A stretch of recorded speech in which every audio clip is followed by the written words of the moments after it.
Hello there, it's Carrie Rhodes here. Welcome back to my YouTube channel. In today's video, I am going to show you how quick and easy it is to make a full panel shaker card. The entire front panel of this card is a shaker and there's no edges. So we're starting with this snowflake background on pink cardstock and adding some snowflakes to our snowflakes. This is already die cut with the Lawn Fawn snowflake background, and then I sprinkled on some white acrylic paint and sponged the edges with some worn lipstick Distress Oxide ink to give a little shadow to the outer edge, and added a snowy hill from glitter paper.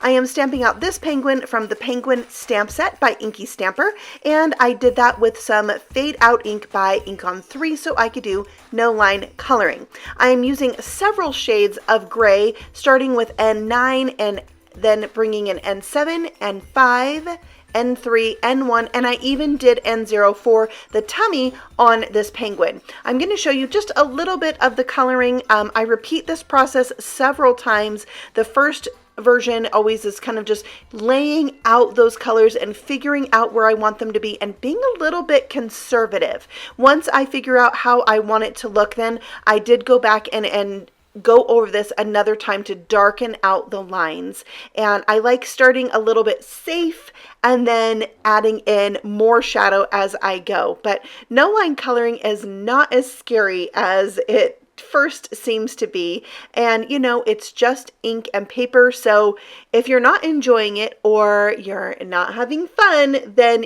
always go back to your original way of coloring. But I suggest you give it a go because I love it and it always looks better than I think it's going to look in the end.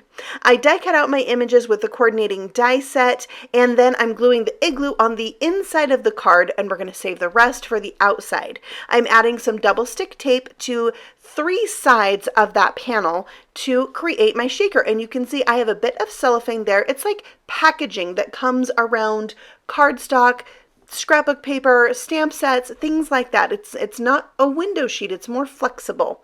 And this is the perfect thing for a no panel shaker card. So you want to cut it a little bit bigger than the panel you're trying to cover, and then cut off the corners. Not too close to the actual corner because we don't want any of our shaker elements to escape. Then we're going to fold those edges over, not super tight because again, we want there to be room for those shaker elements to move around without escaping. So fold up 3 sides, and that's going to leave 1 open for us to add our shaker elements. I'm going to be using some micro beads, and quite generous because it's such a big panel and these are clear. Now if I had something that was really colorful, I might not use as much as I did here.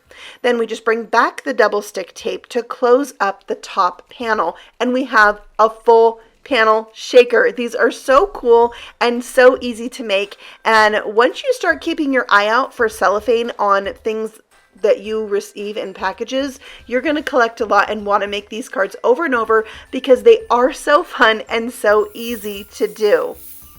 And those micro beads, love that sound. Such a good shaker sound, like a rain stick. So I've added double stick tape on and glue to the back of my panel, to the back of my penguin, to the back of my sentiment, which says "You give me happy feet." I love that. And my snowflake, so it sticks really well to this background, and added a couple snowflakes that are clay embellishments to finish it off. There's my super cute card. I don't mind the black and pink penguin at all. I hope you've enjoyed this video and that you will give these full panel shakers a try. They're so much fun to do.